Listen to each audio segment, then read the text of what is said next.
I'm David Volk, a voice of the resistance, albeit a strange and funny one.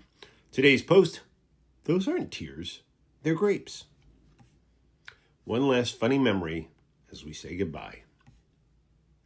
My mother-in-law died last week. I admit that's not a particularly happy way to start a funny story, but it's true. She survived World War II by hiding out in the swamps of Belarus. She went on to raise 3 girls and became known for teaching and helping preserve the Yiddish language in her own small way, and now she's gone.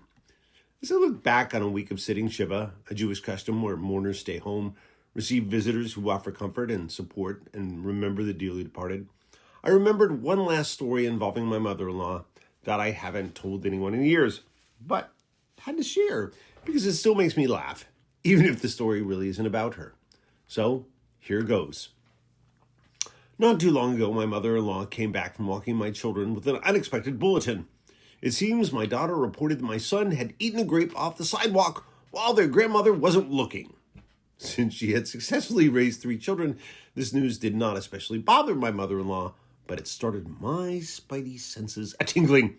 And not just because said grape would have been a little dirty, a little rotten, and a whole lot nasty. No, it was because we generally don't have a lot of random grapes just lying around on the ground in our neighborhood. In fact, I venture a guess that unless you live near some sort of park with picnic tables, you probably don't see a lot of grapes on the street either. Common sense told me it was more likely some sort of potentially poisonous berry that had fallen from a plant in a neighborhood garden, so I quickly scooped up my kids, herded everyone into the car, then sped off to the scene of the crime with my mother-in-law playing navigator.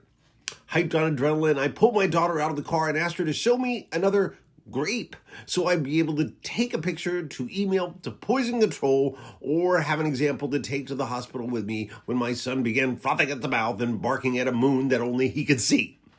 Unfortunately, 3-year-olds make notoriously bad witnesses, and I had to grill her several times before I could get her to show me a plant with a similar grape. Armed with that information, I knocked on the door of the person who lived on the property with the garden. I was met by a little old lady who patiently listened to my story, then told me she had no idea of what kind of plant it... No idea?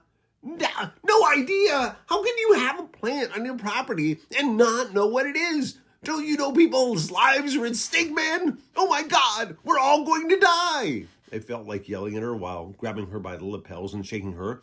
The only problem was she didn't have lapels and she wasn't a man. By the time all was said and done, it was determined that the plant was likely a bluebell. An expert reassured my wife that the buds weren't toxic. My son appeared fine, and I was left grumbling over how anyone, including a 3-year-old, could consider random grapes sitting on the sidewalk a common occurrence. The story didn't end there, though. Several months later, I was attending a family wedding in Boca Raton, Florida, and found myself walking along A1A from my hotel to the parking lot down the street where my car was parked. The grape incident, long forgotten. Unfortunately, I had left my sunglasses in the hotel, and the sun was so bright I had to keep looking down to protect my eyes. And that is when I saw them.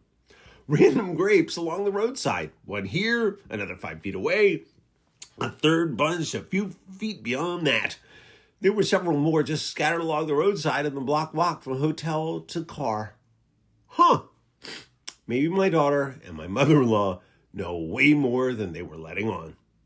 I've been David Volk, a voice of the resistance, albeit a strange and funny one.